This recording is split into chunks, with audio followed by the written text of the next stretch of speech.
শুধুমাত্র আলু আর সুজি দিয়ে আজকে বানাবো এমন একটা জলখাবার যা হবে একেবারে তুলোর মতো নরম তুলতুলে। তবে তার আগে বলে ফেলো তোমরা কে কোথা থেকে আমার ভিডিওটা দেখছো, তবেই তো তোমাদের ধন্যবাদ জানাতে পারবো নাকি পরে ভিডিওতে। আগের ভিডিওতে অনিমা চন্দ্র বলেছিলেন excellent recipe, thank you ma'am. Sonali Rajak বলেছিলে খুব সুন্দর হয়েছে দিদিভাই, থ্যাংক ইউ বোনু, এরমভাবেই পাশে থেকো। চলো ঝটপট উপকরণগুলোও বলে দিই। এখানে 1 কাপ সুজি নিয়ে নিয়েছি, সামান্য একটুখানি নুন, সামান্য একটুখানি চিনিও নিয়ে নিয়েছি, আর 1/2 কাপের মতো টক দই, 1/2 কাপের মতো জল দিয়ে এটাকে ভালো করে মেখে নিতে হবে। নুন চিনিটা কিন্তু অবশ্যই একটু স্বাদ অনুসারে দিও, তবেই কিন্তু এটা খেতে ভালো লাগবে। তবে খুব মিষ্টিও কিন্তু এটা ভালো লাগবে না, তাই অল্প চিনি অল্প নুন। এবার সুজিটাকে ভালো করে মেখে রেখে দেব যাতে নুন চিনিটা ভালোভাবে মিশে যায়। আর সুজি ফুলতে একটু সময় লাগে, সেই জন্য ওটা চাপা দেওয়া থাক, ততক্ষণে অন্যান্য জোগাড়গুলোও করে নিই। এখানে একটা মাঝারি সাইজের আলু আমি সিদ্ধ করে নিয়েছি, এবার সেটাকেই এইভাবে গ্রেটারের সাহায্যে ভালো করে গ্রেট করে নিচ্ছি। চাইলে তোমরা হাতে করে মেখেও নিতে পারো, কোনো অসুবিধে নেই।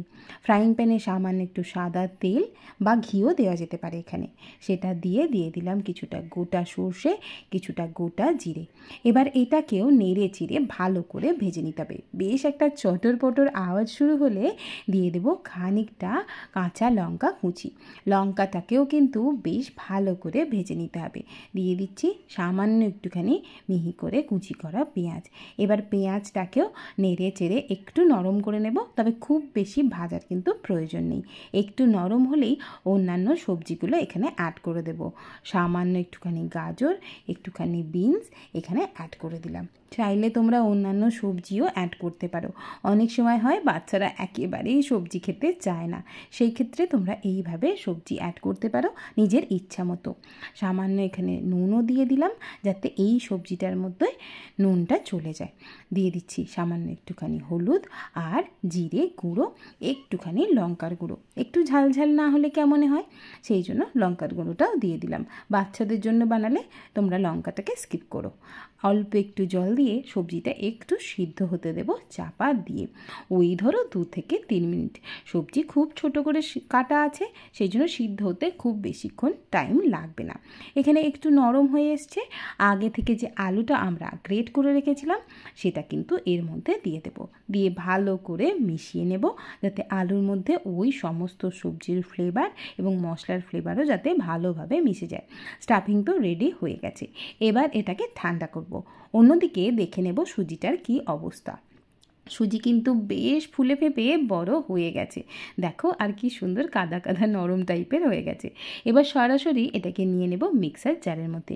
সামান্য একটু জল দিচ্ছি, এই ব্যাটারটা কিন্তু খুব পাতলা হবে না, তাই জলটা একটু মেপেই কিন্তু ইউজ করতে হবে। দেখো বেশ গাঢ় আছে কিন্তু, আর সামান্য একটুখানি জল দেবো, মানে ধরো 1/2 কাপেরও কম একটু জল দেবো ওই মিক্সার জারটা ধুয়ে। এবার এটাকে ভালোভাবে মিশিয়ে নেব। ব্যাটারটা কিন্তু একেবারেই পাতলা হবে না, একটু বেশি কিন্তু গাঢ় গাঢ় হবে। আমি কিন্তু দেখিয়ে দিচ্ছি, বলেও দিচ্ছি, পরে কিন্তু তোমরা বলতে এসো না যে দিদিভাই হয়নি রান্নাটা। আমি কিন্তু এখন থেকেই বলে দিলাম। যে স্টাফিংটা তৈরি করেছিলাম সেটা কিন্তু বেশ ঠান্ডা হয়ে গেছে, সেটা থেকে দেখো এরকম সিলিন্ডারের মতো লম্বা লম্বা করে কিছু আমরা তৈরি করে নিলাম। যতটা আলু আছে ততটা দিয়েই তৈরি করে নিয়েছি। এবার নিয়ে নিয়েছি একটা গ্লাস। এরকম গ্লাস তো নিশ্চয়ই সবার বাড়িতে আছে, আর যদি না থাকে তাহলে তোমরা অবশ্যই ছোট ছোট বাটিতেও এটা করতে পারো, কোনো অসুবিধে নেই। নিয়েছি এখানে গ্লাসটা ভালো করে তেল ব্রাশ করে দিলাম। এবার যে ব্যাটারটা আছে সেটাতে কিন্তু সামান্য একটু ইনো দিয়ে দিলাম। এই ইনোটা দিয়ে কিন্তু ব্যাটারটাকে বেশিক্ষণ ফেলে রাখা যাবে না, তাই ইনোটা দিয়েই ঝটপট রান্নাটা কিন্তু বসাতে হবে। আর তার আগে যেটা করতে হবে, এটা যেহেতু স্টিমে বসাবো সেই জন্য স্টিমটা আগে থেকেই তোমরা রেডি করে রেখো। এবার গ্লাসের মধ্যে দিয়ে দিচ্ছি ওই ব্যাটারটা, চামচে করে দেখো এইভাবে ঢেলে দিচ্ছি। আর ওই যে আমরা আলু স্টাফিংটা রেডি করে রেখেছিলাম ওটা একটু টিপে প্রেস করে ঢুকিয়ে দিতে হবে, ঠিক এইভাবে। দেখতেই পাচ্ছ ওপর থেকে একটুখানি বেরিয়ে আছে। এবার এর ওপরেও আবারও ব্যাটারটা দিয়ে এটাকে ফিল করে নেব, যাতে এটা বাইরে থেকে দেখতে পাওয়া না যায়, তাহলে কিন্তু দেখতেও ভালো লাগবে না আর খেতেও ঠিক ভালো লাগবে না। সেই জন্য ঠিক এইভাবে স্টাফিংটা দিয়ে মুখটা বন্ধ করে দিলাম। এইভাবে প্রত্যেকটা গ্লাসই আমি রেডি করে নেব।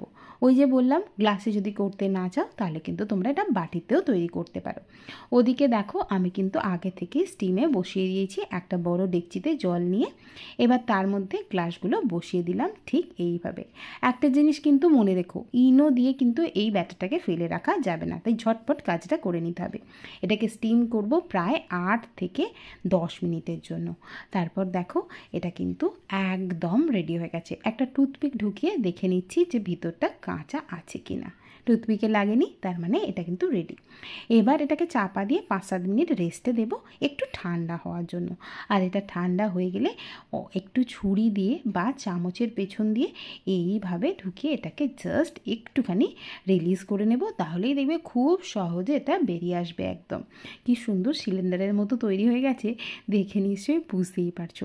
এবার এটাকে গোল গোল করে কেটে সার্ভ করে দেবো। আজকের এই একেবারে কম তেল মশলার ব্রেকফাস্টটা তোমাদের কেমন লাগলো সেটা কিন্তু কমেন্টে জানাতে একেবারেই ভুলো না।